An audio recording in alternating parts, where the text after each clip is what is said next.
నిన్నటి రోజున కడప పట్టణంలో ఉన్నటువంటి ఒక ప్రైవేట్ హాస్పిటల్ యొక్క దురాగతాలపై, వారి యొక్క దోపిడీ పర్వంపై నేను నేరుగా ఒక వీడియో ద్వారా, అదేవిధంగా నేరుగా ఒక కంప్లైంట్ ద్వారా మన కడప జిల్లా కలెక్టర్ గారికి, అదేవిధంగా మన కడప జిల్లా వైద్య ఆరోగ్య శాఖ అధికారి గారికి ఒక కంప్లైంట్లు ఇవ్వడం జరిగింది.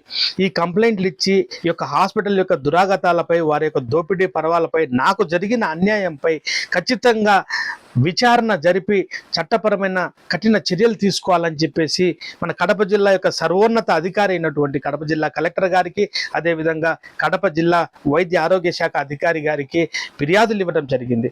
అంతేకాకుండా ఇందులో భాగంగా ఆంధ్రప్రదేశ్ ఔషధ నియంత్రణ శాఖ అధికారులకు, అదేవిధంగా ఆంధ్రప్రదేశ్ హ్యూమన్ రైట్స్ కమిషన్కి, అదేవిధంగా జాతీయ స్థాయి మెడికల్ కమిషన్కు, వీళ్ళందరికీ కూడా నిన్న జరిగినటువంటి సంఘటనలపై, నాకు జరిగినటువంటి అన్యాయాలపై, అదేవిధంగా నాకు ఏ విధంగా అయితే నా ఆరోగ్యాన్ని హూనం చేసి నన్ను ఏ విధంగా అయితే ఇబ్బందులకు గురి చేశారో, నాకు కనీసం నా కన్సెంట్ లేకుండా నాకు ప్రమాదకరమైనటువంటి మత్తు మందులు ఇచ్చి ఏ విధంగా నన్ను ఇబ్బంది పాలకు గురి చేశారో, ఇవన్నీ కూడా సాక్ష్యాధారాలతో సహా నేను సంబంధిత శాఖ అధికారులకు, నేషనల్ మెడికల్ కమిషన్కు, హ్యూమన్ రైట్స్ కమిషన్కు, ఔషధ నియంత్రణ శాఖ అధికారులకు, మన కడప జిల్లా కలెక్టర్ గారికి, అదేవిధంగా కడప జిల్లా వైద్య ఆరోగ్య శాఖ అధికారి గారికి ఫిర్యాదులు ఇవ్వడం జరిగింది.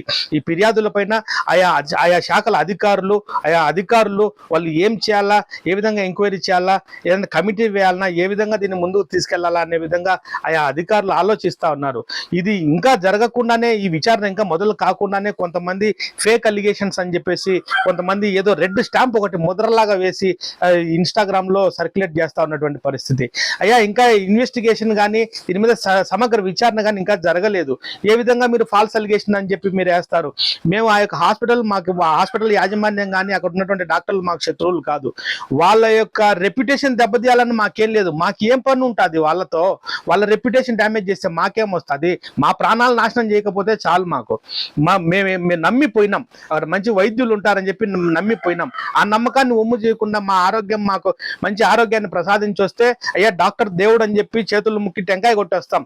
అంతేగాని ఈ రకంగా ప్రాణాలు చేసే పరిస్థితి ఉంటే మా బాధలు ఎవరికి చెప్పుకోవాలి? ఏ అధికారికి చెప్తే మా బాధలు తీరుస్తాడు? ఈ విధంగా నేను ఒక ఆరోగ్య రంగంలో, నేను ఒక ఫార్మసిస్ట్ని, ఒక ఫార్మడీ డాక్టర్ని, నాకే ఈ రకమైనటువంటి అన్యాయం జరిగితే ఇంకా సామాన్య ప్రజల పరిస్థితి ఏందనేది నాకు ఈరోజు క్వశ్చన్ మార్క్ అయిపోయింది. కాబట్టి నేను ఈరోజు ఈ పోరాటం చేస్తా ఉన్నా. మీరు దయచేసి నాకు సపోర్ట్ చేయకపోయినా పర్లేదు, కానీ ఫాల్స్ అలిగేషన్ అని ఏ విధంగా అంటారు? మీరు ఏమైనా పోయి ఆ సీసీ కెమెరా రికార్డులు ఏమైనా హాస్పిటల్లో చూసారా? ఆ మెడికల్ చార్ట్స్ చూసారా? మీరు ఏమైనా ప్రిస్క్రిప్షన్లు చూసినారా? ఏ విధంగా నాకు ఏ రకమైన మత్తు ఇంజక్షన్లు ఇచ్చారో మీరు చూసారా? ఏ డాక్టర్, ఏ నర్సు, ఎవరు వచ్చి, ఏ క్వాలిఫైడ్ వైద్యుడు వచ్చి నాకు ట్రీట్మెంట్ చేసినారో మీరు చూసినారా? ఏమీ చూడకుండా ఫాల్స్ అలిగేషన్ ఏ విధంగా మీరు క్లెయిమ్ చేస్తారా ఈ సోషల్ మీడియాలో? అటు ఒక ఆలోచన చెయ్యండి దయచేసి. నేను ఒక మంచి కోసం పోరాడుతా ఉన్నా, నాకు జరిగిన అన్యాయం కోసం పోరాడుతా ఉన్నా. దయచేసి సపోర్ట్ చేస్తే చెయ్యండి, లేకపోతే బురద మాత్రం జలబాకండి అని చెప్పి సందర్భంగా మీకు తెలియజేసుకుంటా ఉన్నా.